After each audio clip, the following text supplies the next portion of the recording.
ये class Sunday to Sunday है, लगातार है, बीच में कोई गैप नहीं है। यानी कल भी क्लास है और मैथ सस्पेंड है।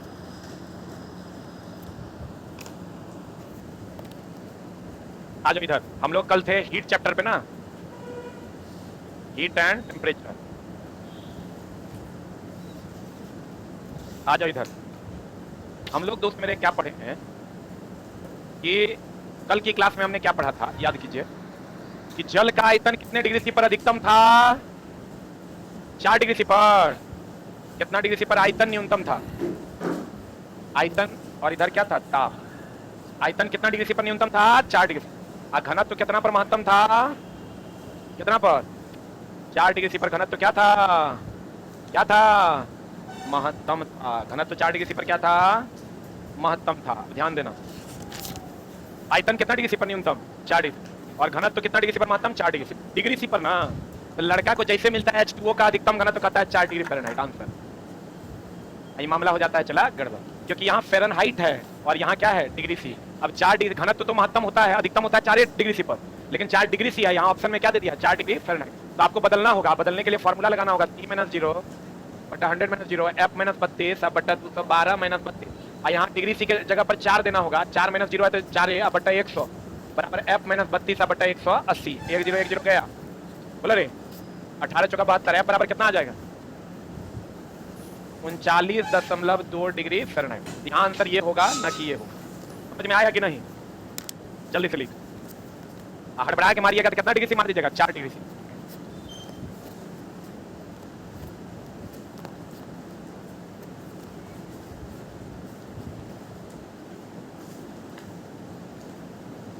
हो गया एकदम आराम से। 99% बच्चे इसमें गलत करते हैं। वो 4 डिग्री सी देखते हैं, नहीं है डिग्री सी नहीं देखते हैं, मार देते हैं आंसर। बढ़े? अरे बढ़े, इसको सॉल्व कीजिएगा। आ रहा है ना इतना? 39.2। अगला पर चलते हैं। यदि जल को 10 से 0 तक ठंडा किया जा रहा है तो आयतन घनत्व तो दोनों की बात कर रहा है। कल हम पढ़ाए थे, आपको याद है? ये कितना डिग्री सी? इधर आयतन है कि घनत्व है? हाँ, अगर ऐसा लेंगे तो कितना डिग्री सी? इधर आयतन है कि घनत्व है? हाँ, तो भैया कितना से कितना कह रहा है? 0 से कितना? 10। ये 0 डिग्री सी है, ये 0 डिग्री सी है, और 0 से कितना कह रहा है? 10 डिग्री सी। बताओ क्या होगा? 0 से 10 कह रहा है। हाँ, 10 से 0 कह रहा है, तो पहले घटेगा फिर बढ़ेगा आयतन। जल का आयतन 4 डिग्री सी तक कम होगा फिर बढ़ेगा। तो 10 से 0 कह रहा है, इधर से बढ़ना है, तो 4 तक पहले कम होगा और फिर बढ़ेगा। सही है कि गलत? यही मारना है। अगला देख लो। जल का घनत्व लगातार बढ़ेगा और 4 डिग्री सी पर अधिकतम हो जाएगा। 10 से जब करेंगे तो लगातार बढ़ेगा और 4 डिग्री सी पर अधिकतम हो जाएगा। आयोग दिया जल का घनत्व लगातार घटेगा। घनत्व घटेगा रे। 10 से 0 जा रहा है, 0 से 10 नहीं आ रहा है, 10 से 0 तो लगातार बढ़ेगा कि घटेगा? तो कह रहा है जल का घनत्व लगातार घटेगा। 10 से 0 की ओर जाएंगे तो बढ़ेगा ना। ये गलत है। और जल का घनत्व 4 डिग्री सी पर घटेगा फिर बढ़ेगा। 4 डिग्री सी पर घनत्व घट रहा है कि बढ़ रहा है? ये तो गलत ना है। अब कुछ लोगों को इस पे डाउट होगा कि जल का घनत्व लगातार 4 डिग्री सी पर लगातार बढ़ेगा और 4 डिग्री सी पर अधिकतम हो जाएगा। ये आधे है। ये कह रहा है 10 से 4 तक लगातार बढ़ेगा, 4 पर अधिकतम होगा। ये आधे आंसर है। हमको जाना 10 से कहां तक है? 0 तक। तो 10 से 0 तक देखो ये जाएगा। जल का आयतन 4 डिग्री सी तक, 10 से 0 आ रहे हैं, 4 डिग्री सी तक क्या होगा? कम, और फिर बढ़ेगा। नहीं समझ में आ रहा है? अरे आश्चर्य भरी निगाहों से क्यों देख रहा है हमको? चला, हम थोड़ा हर जगह से बचाने के जुगाड़ में हैं कि जहां अगर तुम नहीं फंसोगे तो बच जाओगे। तो नहीं फंसोगे कैसे? ये तो बहुत लोगों को ये स्टेटमेंट भी सही लगेगा, ये भी सही लगेगा। हमको क्वेश्चन कर रहा है 10 से कहां तक जाने की? 0। तो हमको 10 से 0 आना पड़ेगा। जो आंसर 10 से 0 आएगा वही उत्तर हो जाएगा। आप देखिए, ये कह रहा है जल का घनत्व लगातार बढ़ेगा। बहुत बढ़िया बात है। 10 से 4 तक लगातार बढ़ेगा, 4 डिग्री सी पर अधिकतम हो जाएगा। लेकिन ये 0 तक गया कहां? क्वेश्चन तो 10 से 0 कह रहा है। बोलिए। आई कह रहा है जल का आयतन 4 डिग्री सी तक कम होगा। बहुत बढ़िया, कम होगा और फिर बढ़ेगा। सही है। तो जो आप घटेगा बढ़ेगा डायरेक्ट मार देते हैं उससे क्वेश्चन बनेगा नहीं, और जो डायरेक्ट आप 4 डिग्री सी मार देते हैं उससे भी क्वेश्चन आपका बनेगा नहीं। मामला हो जाएगा गड़बड़। अगला आप देखो क्वेश्चन। मजा आया समझ के? अगर आप कंटेंट लवर होंगे तो समझ में आया होगा। अब देखो दोस्त मेरे, ये आपका नया थ्योरी है। जो बच्चे जुड़े हैं दिल्ली, और अधिकतर हम ये क्वेश्चन बताते हैं, एक बार बढ़िया से देख लो। शिमला, यहाँ का तापमान मान लेते हैं T1 है और यहाँ का तापमान क्वथनांक क्या है? T2। आप एकदम क्लियर कॉन्सेप्ट रखिए कि नीचे से ऊपर जाने पर दाब का मान जो है घटता है, और दाब जब घटेगा ना तो क्वथनांक भी घटेगा, और क्वथनांक घटेगा मतलब जल्दी वाष्पीकृत होगा, अर्थात वाष्पन की दर कम बढ़ जाएगी कि घट जाएगी? वाष्पीकरण की दर क्या हो जाएगी? बढ़ जाएगी। रुक जा, हमने कहा नीचे से ऊपर जाने पर दाब घटता, दाब घटता तो क्वथनांक भी क्या होता है? घटता। क्वथनांक घटता मतलब नीचे अगर 100 डिग्री पर पानी खोलेगा तो ऊपर 60 पर खोलेगा, तो 60 पर खोलेगा, जल्दी जल्दी ना वाष्पीकृत होगा, तो वाष्पीकरण की दर बढ़ जाती है। यानी यहां अगर 100 डिग्री सी पर खोलेगा तो यहां 100 डिग्री सी से कम पर खोलेगा। बोलो हाँ। एक मिनट, इसको अच्छे से समझ लो। हमने कहा कि नीचे से ऊपर जाने पर, आपको ये पता है ना कि नीचे से ऊपर जाने पर समुद्र तल से ऊपर जाने पर दाब घटता है कि बढ़ता है? घटता है। और जब दाब घटेगा तो क्वथनांक भी घटेगा। क्वथनांक घटेगा मतलब यहाँ अगर 100 डिग्री सी पर दिल्ली में पानी खोलेगा तो यहाँ कितना पर खोलेगा? 100 से कम पर खोलेगा। अगर यहाँ T1 है और यहाँ T2 है तो T1 बड़ा होगा और T2 क्या होगा? छोटा। जल्दी से लिख।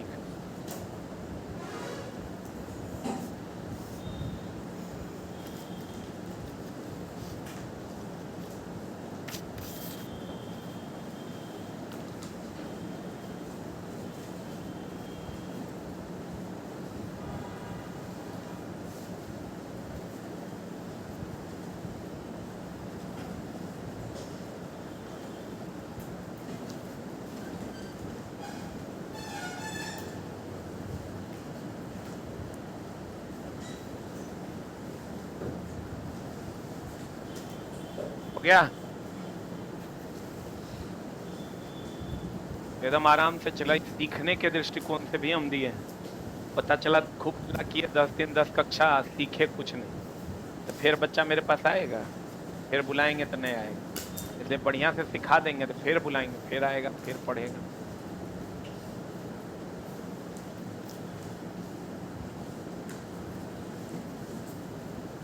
पढ़ें। आपके जीवन में चला कम से कम 100 फैक्ट हम डाल देंगे साइंस में, जो आपको बहुत मजबूत बनाएंगे। हो गया? अब बताओ, नीचे दिल्ली है कि नीचे शिमला है? हम लोग कहते हैं पहाड़ों पर चलो शिमला मनाली, कभी कहते हैं पहाड़ों पर चलो दिल्ली, क्योंकि शिमला कहाँ है? पहाड़ पर। तो नीचे से ऊपर जाने पर दाब घटता है तो क्वथनांक भी क्या होता है? घटता है। वाष्पीकरण की दर क्या हो जाती है? बढ़ जाती है। वाष्पीकरण की दर बढ़ जाती है, जल्दी जल्दी वाष्पीकृत होगा कि धीरे धीरे? यहाँ अगर पानी 100 पर खोलेगा तो यहाँ कितना पर? 100 से कम। क्लियर? एक चीज ध्यान रखना दोस्त मेरे, पढ़ाते पढ़ाते पढ़ा ही देते हैं। वाष्पीकरण कभी पानी का किए हो? नहीं किए हो? वाष्पीकरण हर एक ताप पर होता है। पानी को कुछ मत करो, चढ़ा दो और तनी आग दो, भाप बन के उड़ना शुरू हो जाएगा। बोले हाँ। तो वाष्पीकरण हर एक ताप पर कि एक ताप पर? वाष्पीकरण हर एक ताप पर। बोलो हाँ। वाष्पीकरण एक ताप पर कि हर एक ताप पर? अब बताओ, गर्मी में ज्यादा ना होगा तो वातावरण पर निर्भर करता है कि नहीं करता है? हाँ। क्षेत्रफल थाली में ले लो और लोटा में ले लो, ज्यादा वाष्पीकरण कहाँ होगा? थाली में। तो भैया वाष्पीकरण क्षेत्रफल पर निर्भर, वाष्पीकरण क्षेत्रफल पर निर्भर कर, थाली में ज्यादा होगा कि कम करता है। क्वथनांक का नाम सुने हो? जैसे देखो, जल का क्वथनांक कितना डिग्री सी? 100 degree C. हर एक ताप पर होता है कि यह निश्चित ताप होता है? हाँ। क्वथनांक का मतलब होता है खोलना। क्वथनांक का मतलब खोलना। ये निश्चित ताप होता है, जैसे जल का 100 डिग्री सी, जैसे टंगस्टन का 3380 डिग्री सी। लेकिन बताओ, किसी का वाष्पीकरण बिंदु आप जानते हैं? क्योंकि वो होबे नहीं करता, वो हर एक ताप पर होता है। जल्दी लिख।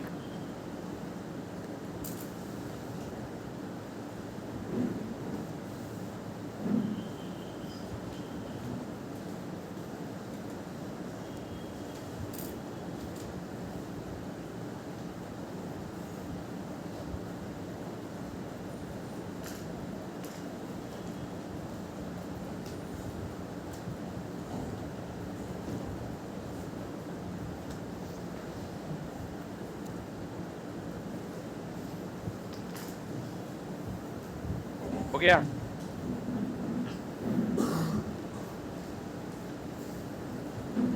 हुआ? समझ में आया कि नहीं? वाष्पीकरण एक ताप पर कि हर एक ताप पर? बहुत बढ़िया बात। और क्षेत्रफल पर निर्भर करेगा, वातावरण पर निर्भर करेगा, निश्चित ताप पर कि हर एक ताप पर?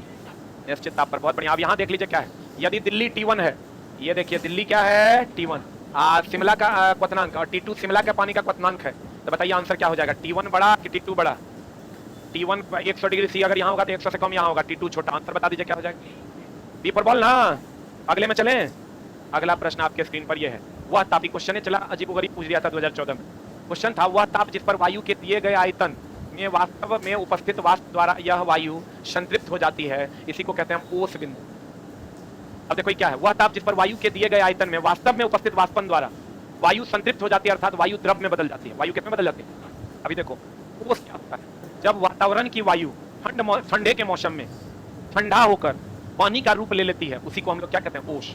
अच्छा, अभी ओस बनता है क्योंकि अभी ठंडापन नहीं है। जब उस टाइम ठंडा रहता है तो वायु का जो मॉइस्चर रहता है उसको वो ठंडा करके पानी में बदल देता है, तो वही क्या बन जाता है, ओस। और उसी बिंदु को कौन बिंदु कहते हैं, ओस बिंदु। कहता है वह ताप जिस पर वायु के दिए गए आयतन, मान लो वायु का इतना आयतन तुमको मिल गया, इतना, ठीक है, में वास्तव में उपस्थित वाष्प, एकरा में जो वाष्प है, वाष्प किसको कहते हैं, जब जल गैस अवस्था में होता है तो उसको क्या कहते हैं, वाष्प। एकरा में जो वाष्प द्वारा यह संतृप्त हो जाता है, संतृप्त होना मतलब स्थायी हो जाना। अब वाष्प स्थायी कब होगा, जब वो द्रव बनेगा। वाष्प स्थायी कब होगा, जब वो द्रव बनाएगा। तो यह बिंदु कौन बिंदु कहलाता है? तो देखो एकदम सिंपल है, ये जो वायु है, अब वायु में जो वाष्प और वायु में क्या अंतर है? वायु हवा है और वाष्प जल को बूंदों में तोड़कर जो बनता है वो वाष्प है, तभी वायु को वाष्प कहते हैं। अभी अगर पानी का फव्वारा टाइप का आने लगे गरम गरम, तो हम लोग क्या कहते हैं, वाष्प है। तो ये वायु के कण है, इसमें जो ये वाष्प है, वायु के कण में देखिएगा, समझने की कोशिश कीजिएगा। ये जो वाष्प है, ये जो वाष्प है, ये क्या है दोस्त मेरे, वाष्प है। क्या है ये वाष्प? जो है उपस्थित वाष्प द्वारा वायु संतृप्त होता है। वायु संतृप्त, संतृप्त होना मतलब वाष्प का किसमें बदल जाना, वाष्प का किसमें बदल जाना, द्रव में। अब वाष्प का द्रव में बदलने से क्या बन जाएगा, ठोस बन जाएगा। वाष्प जब द्रव में बदलेगा तो ये क्या बन जाएगा, पानी बन जाएगा रे। आप पानी को ही हम लोग क्या कहते हैं, ओस। और इस बिंदु को कौन बिंदु कहते हैं, ओस बिंदु। जल्दी से लिख। जब वायु, अब क्वेश्चन पूछेगा वायु संतृप्त हो जाएगा तो क्या होगा, तो कहेंगे वाष्प से किसमें बदल जाएगा, द्रव में। अब वाष्प से द्रव में बदल जाएगा, इसी बिंदु को कौन बिंदु कहते हैं, ओस बिंदु।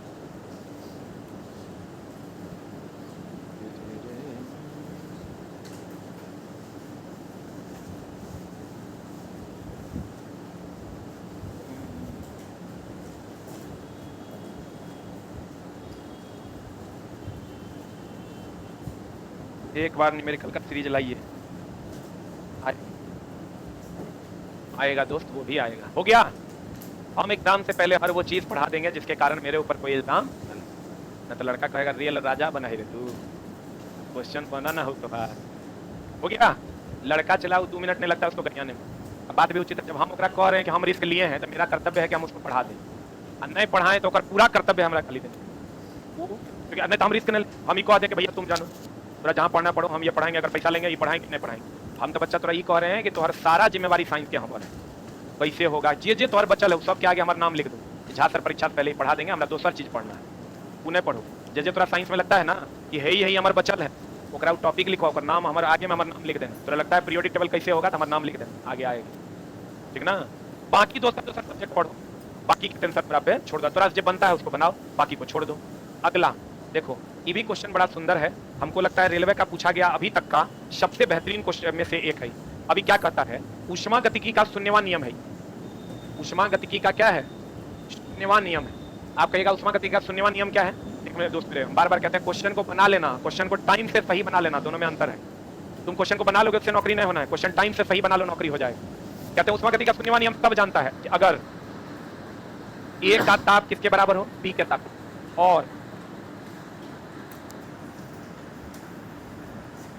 बनता है कि अगर ए का ताप किसके बराबर हो, बी के ताप, और बी का ताप सी के ताप के बराबर, तो ए का ताप सी के ताप के बराबर है। इसमें कुछ एनालाइजेशन है जिसको समझिएगा। पहले तो ऊष्मागतिकी का शून्यवान नियम किसके बारे में बताता है, ताप के बारे में। इसमें कितने लोग, कितनी निकाय है, कितना सिस्टम है, ए बी सी नहीं है, ये एक सिस्टम है। ये ए बी सी नहीं है, ये क्या है, एक सिस्टम है, एक मशीन है कि अगर ए मशीन का ताप बी मशीन के बराबर, बी मशीन का ताप सी मशीन के बराबर, तो ए और सी का ताप बराबर। जैसे मेरे पास 5 टका इसके पास भी 5%, मेरा पैसा इसका पैसा बराबर, इसके पास भी 5%, इसका पैसा इसके पैसा के बराबर, इसका पैसा इसके पैसा के बराबर, इसके पैसा के बराबर, ये दोनों का पैसा बराबर होगा कि नहीं होगा? नहीं होगा। इसका पैसा 5%, इसका 5%, इसका पैसा इसके पैसा के बराबर, इसका पैसा इसके पैसा के बराबर, इसका पैसा इसके पैसा के बराबर होगा। तो वही तो कह रहे हैं, एक किताब बी किताब के बराबर, बी किताब सी किताब के बराबर, एक किताब सी किताब के बराबर। लेकिन मामला ये फंसता क्या है, क्योंकि ये एग्जाम चला सिलेक्शन का नहीं रिजेक्शन के लिए होता है, आपको छांटने का 100 बुद्धि लगाएगा। इसमें कितने सिस्टम है? 1 कि 2 कि 3? कितने सिस्टम? 3 सिस्टम है। सिस्टम को ही हम लोग निकाय कहते हैं इंग्लिश मीडियम वाले। इसमें कितने सिस्टम है? अरे कितने सिस्टम है? और हम ये कह सकते हैं, देखो समझ देखिए, शून्यवान नियम को पढ़ना और क्वेश्चन के लिए पढ़ना दोनों अलग अलग बात है। कितने सिस्टम है इसमें? 3। और हम ये कह सकते हैं, एक होता है इक्विलिब्रियम। इक्विलिब्रियम का नाम सुने हो? नहीं। इक्विलिब्रियम का मतलब होता है समतुल्य। बोलो रे, समतुल्य का इक्विलिब्रियम का मतलब होता है दोनों तरफ बराबर, दोनों तरफ बराबर। हम इसको कह सकते हैं ये तापीय साम्य। इक्विलिब्रियम का मतलब साम्य, इक्विवेलेंट का मतलब होता है समतुल्य। इक्विवेलेंट का मतलब समतुल्य, इक्विलिब्रियम का मतलब साम्य। तो हम ये कह सकते हैं यह ताप के साम्यावस्था को दर्शाता है। साम्यावस्था मतलब इक्विलिब्रियम को दर्शाता है। आप कहिएगा समझे नहीं। इक्विलिब्रियम का मतलब होता है समान, इक्विलिब्रियम का मतलब समान, साम्यावस्था का मतलब होता है समान। तो बताओ तो ये साम्यावस्था को दर्शा रहा है कि नहीं दर्शा रहा है?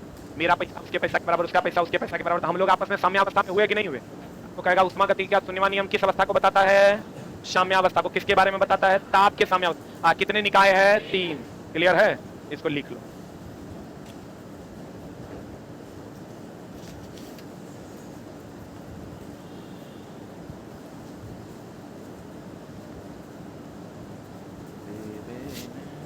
जल्दी लिख।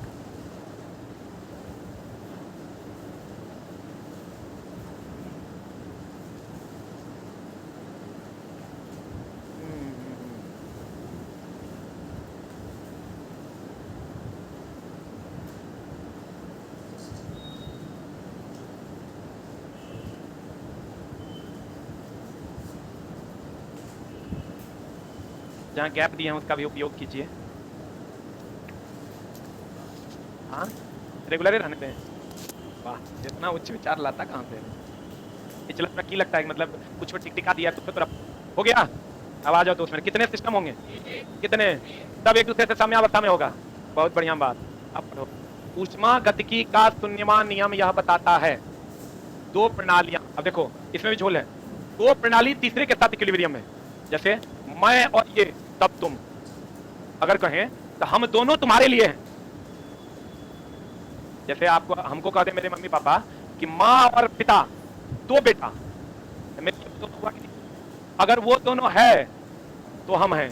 अगर ये ए बी के बराबर बी सी के बराबर है तो, अर्थात अगर ये दोनों है, ये 2 है, तब तीसरा है। हाँ कि ना? मम्मी पापा हैं तो हम हैं, हाँ कि ना? वो दोनों हैं तब तीसरा है। कहते हैं, आप पढ़िएगा, दो उष्मागतिकी प्रणालियां सदैव एक दूसरे के साथ ऊष्मीय संतुलन में है। गड़बड़ कर दिया। 2 एक दूसरे के साथ ऊष्मीय संतुलन में है, इसी कारण तीसरा भी है। ये तो गड़बड़ हुआ कि सही हुआ? यदि 2 प्रणालियां उष्मा संतुलन में हो तो तीसरी प्रणाली भी उष्मा संतुलन में रहेगी। अगला भी पढ़ते हैं, इसे नहीं करो।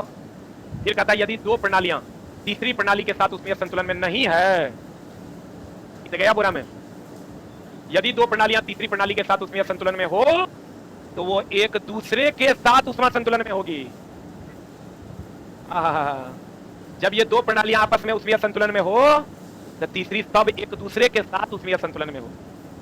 कौन होगा? आप ज्यादा अप्रोप्रिएट कौन लग रहा है आपको? बी कि डी? जब दो प्रणालियां यहां तीसरी प्रणाली का जिक्र किया है, यहां तीसरी प्रणाली का जिक्र किया है। जब 2 प्रणालियां उष्मा संतुलन में, तीसरी प्रणाली भी उष्मीय संतुलन में रहेगी। नहीं, जब 2 प्रणालियां तीसरी प्रणाली के साथ उष्मीय संतुलन में हो तो वे एक दूसरे के साथ उष्मीय संतुलन में हो। आंसर बता, ए की बी की सी की डी? एक दूसरे के साथ न है हो। हम, मेरे मम्मी, मेरे पापा एक दूसरे के साथ न संतुलित हैं कि अकेले अकेले संतुलित हैं? What is answer? D for dog ना? आपको नहीं लग रहा अधिकतर बच्चा यहाँ भटक जाएगा? आप पिछला क्वेश्चन में आपको नहीं लग रहा था अधिकतर बच्चा 4 डिग्री फ़ारेनहाइट मार देगा? बोलन रे, वही सबसे चला तरफ बचाना है। अगला, लेकिन जब नौकरी हो जाएगा ना, कहेगा क्या जाऊ, क्या पढ़ाएगा? ओकरा पढ़ाने आता है? बाप पगला है जी। कौन कौन कमेंट करेगा जो हम कभी सपने में भी नहीं सोचे? क्या हमारे तो हर जीवन में कोई योगदान नहीं है, हम मानते हैं, लेकिन तू, तेरे में समझने की कैपेसिटी है, इसलिए हम इतना टफ चीज समझा पा रहे हैं। लेकिन ऐसा भी नहीं है कि साफ फेन है। 1% हम करिए देंगे, थोड़ा सा लास्ट में मनवा लेंगे कि हाँ गुरुजी हमारा 5 क्वेश्चन हम ज्यादा बना, इसलिए मेरा काम हुआ। अब गौर फरमाना, एक बात बताओ, तुम बताओगे? अगर मान लो ये बर्फ है, बर्फ है, बोलो ना, एकरा पिघला देते हैं, पिघला देंगे तो अगर हाइट घटेगा कि बढ़ेगा? एकरा में अभी कौन ऊर्जा होगा? हाइट है, एकरा में कौन ऊर्जा होगा? स्थितिज ऊर्जा। और बताओ, अगर ये पानी है, एकरा हम खौला देते हैं, तो खौला के नीचे जाएगा कि खौला के ऊपर जाएगा? तो कौन ऊर्जा होगा? गतिज ऊर्जा। ऊपर जाने के कारण कौन ऊर्जा होगा? Potential energy. हाइट के कारण इसमें कौन ऊर्जा होगा? Potential energy. ये हमेशा ध्यान रखना, गलन और क्वथन में, गल रहा है, खौल रहा है, किस ऊर्जा की भागीदारी होती है? स्थितिज ऊर्जा की। लिख लो एक लाइन, गलन एंड क्वथन। क्वथन मतलब खोलना में पोटेंशियल एनर्जी की, काइनेटिक एनर्जी भी होता है खोलने में, लेकिन वो बहुत कम होता है, भागीदारी होती है गलन और क्वथन में।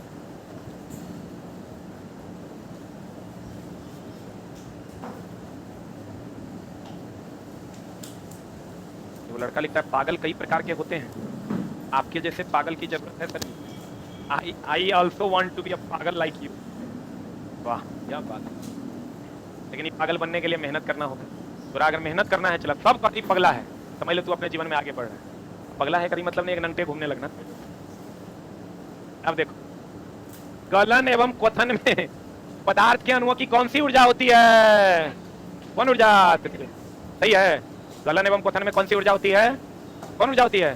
स्थितिज ऊर्जा। एक बात बताओ चिका, हमने क्या सीखा है कि पोटेंशियल एनर्जी बराबर काइनेटिक एनर्जी बराबर। हम लोग सीखे हैं ना, क्या सीखे हैं कि अगर हाइट रहेगा तो पोटेंशियल एनर्जी, वेग रहेगा तो काइनेटिक एनर्जी। हाइट रहेगा तो क्या? Potential energy. अब वेग रहेगा तो क्या? काइनेटिक। ये तो हम लोग सीखे हैं कि नहीं? अरे हाइट रहेगा तो कौन ऊर्जा? Potential energy. वेग रहेगा तो कौन ऊर्जा? Kinetic energy. बोलो हाँ। एक बात बताइए चला जी, कि अगर क्वेश्चन पूछता है, ध्यान से समझना, कि हाइट रहेगा तो पोटेंशियल एनर्जी, वेग रहेगा तो काइनेटिक एनर्जी। अरे बोलो, एक बात बताइए, आपके घर में ध्यान दीजिएगा, नमक है 100 बोरा, कितना बोरा? और चीनी है 5 दाना, 5 को दाना। आपको कहेगा आपके घर में क्या है? एक ऑप्शन नमक, एक ऑप्शन दूसरा ऑप्शन चीनी। क्या मारिएगा? कोई ये को चुनना है। और नमक और चीनी दोनों भी ऑप्शन में रहेगा, तैयो चूंकि 500 बोरा अब 5 दाना है, तो नमक मारिएगा कि चीनी मारिएगा? क्योंकि चीनी निग्लिजिबल राशि, निग्लिजिबल परिमाण में। पता नहीं बुझा रहा है कि नहीं बुझा रहा है? देखो बढ़िया समझना, अगर हम हेलीकॉप्टर की बात करें, एक चलते हेलीकॉप्टर की हाइट है कि नहीं है? तो पोटेंशियल एनर्जी है, गति भी है ना, काइनेटिक एनर्जी भी है। बोलो हाँ। लेकिन दोस्त मेरे, अगर चलते हेलीकॉप्टर में पोटेंशियल एनर्जी काइनेटिक एनर्जी दोनों ना, अगर मैं कहूं चलती गोली, हम यहां से गोली चला रहे हैं, हिचकाएं, अब बताओ हमारा की होगा? तुम कहोगे हाइट भी है और गति भी है। हम कहेंगे नहीं बाबू, ओकर गति की तुलना में हाइट काफी निग्लिजिबल है। बोलन दे, इसलिए इसमें केवल और केवल कौन एनर्जी है? अगर तुमको कहेगा भंडारित पानी, जैसे दोस्त होता क्या है ना, पता नहीं चलता रिजल्ट मेरा क्यों नहीं हुआ, दूसरे का क्यों हो गया। उसका रीजन है, बच्चों को लगता है पढ़ने से रिजल्ट होता है। सच पूछिए तो पढ़ने से रिजल्ट होता है, लेकिन बहुत अच्छे तरीके से पढ़ने से रिजल्ट होता है। अपनी सारी कमियों को दूर करके रिजल्ट होता है, और तब जाके आपका काम होता है। अगर हम कहते हैं भंडारित पानी, एकरा में दोस्त मेरे पोटेंशियल एनर्जी है, लेकिन अगर हम कहते हैं बहता पानी, तो लड़का कहेगा ओकरा में तो हाइट भी है सर। आप कहिएगा सर ओकरा में हाइट भी तो है, पानी बह रहा तो हाइट तो है। तो वही वो बात हो गया, ये 5000 बोरा नमक है, 5 दाना चीनी है। बोलिए तो एक्चुअल आंसर इसका क्या होगा? काइनेटिक एनर्जी की पोटेंशियल एनर्जी। अब दोस्त मेरे बच्चा क्या करता है, भंडारित पानी पूछे कि बहता पानी पूछे, ओकरा याद है पानी होगा ना, तो पोटेंशियल एनर्जी मार दे, और मार के क्या कर लेता है, गड़बड़ा देता है। तो दोस्त मेरे इसका प्रॉपर वे में आप ध्यान रखिएगा कि अगर पोटेंशियल, यहाँ देखो पोटेंशियल एनर्जी दोनों जगह निग्लिजिबल है, इसलिए उसको 0 मान लेते हैं। और अगर दोनों ऑप्शन रहेगा भी तब भी क्या मारेंगे? काइनेटिक। बांध में भंडारित पानी कौन ऊर्जा? Potential energy. आप बहता पानी काइनेटिक। जल्दी ली,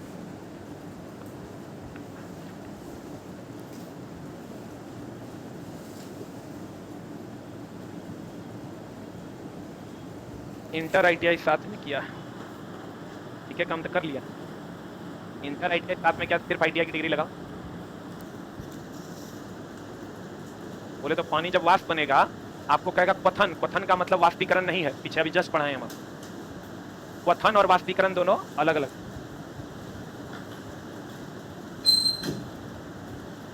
क्या क्या जो गोरखा खड़ा है, हाँ बोलो। देगा ही नहीं, कभी थोड़ा देगा। निम्न में से कौन दूध देता है? आम, कटहल, लीची, अमरूद। तुमको दे देगा तब? अब अगर कोई माई बाप है देगा वही ना चला जो दे सकता है, चूस चाटने कर। अरे चला जो सवाल बनेगा वही ना देगा, जो सवाल बन नहीं सकता वो दे। नॉर्मल चीजें जो है उसको पढ़िए ना। हम थोड़ा पढ़ाएंगे, बताओ कि उड़ता हुआ हेलीकॉप्टर में दोनों ऊर्जा। तुमको मान लीजिए तनी हेलीकॉप्टर चल दिया, तनी रुक गया, तनी चला, तनी रुका, अब बताइए कौन ऊर्जा होगा? अरे दोस्त पढ़ने के लिए इतनी सारी चीजें हैं कि जबरदस्ती का एक्सपेरिमेंट नहीं करना। हो गया? फिर समझाते हैं। हेलीकॉप्टर में हाइट भी है और गति भी है। एक बात बताओ, क्या हेलीकॉप्टर का हाइट निग्लिजिबल है? क्या हेलीकॉप्टर की गति निग्लिजिबल है? लेकिन बताओ चलती हुई गोली में हाइट तो निग्लिजिबल है, क्योंकि गति गोली की इतनी ज्यादा होती है और हाइट इतना कम होता है। हाइट बहुत होगा तो मनुष्य चलाएगा 5 फीट का आदमी तो 3 फीट पे गोली चलाएगा, 3.5 फीट पे गोली चलाएगा, ऐसे चलाएगा तब 5 फीट पे चलाएगा। ऐसे कौन चलाता है? पगले होगा, मारेगा, चल जाएगा मनुष्य बोरा में। इसलिए यहाँ चलती हुई गोली में पोटेंशियल एनर्जी को निग्लिजिबल मानेंगे और बहते हुए पानी में पोटेंशियल एनर्जी को क्या मानेंगे? निग्लिजिबल। लेकिन भंडारित पानी में क्या होगा? पोटेंशियल एनर्जी, उसमें कोई काइनेटिक एनर्जी नहीं। लेकिन भंडारित पानी, क्वेश्चन पूछा है आपका, एनसीईआरटी का सवाल है, भंडारित पानी जब चल दिया तो उसका पोटेंशियल एनर्जी काइनेटिक एनर्जी में बदल जाता है। अगर ये बांध है और बांध में भंडारित पानी है तो लड़का कहता है मास्टर साहब बांध मतलब पोटेंशियल एनर्जी।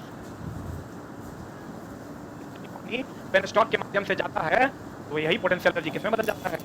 लिख लो एक लाइन, एक लाइन लिख लो, लिखाएं। बांध में भंडारित पानी जब बाहर निकलता है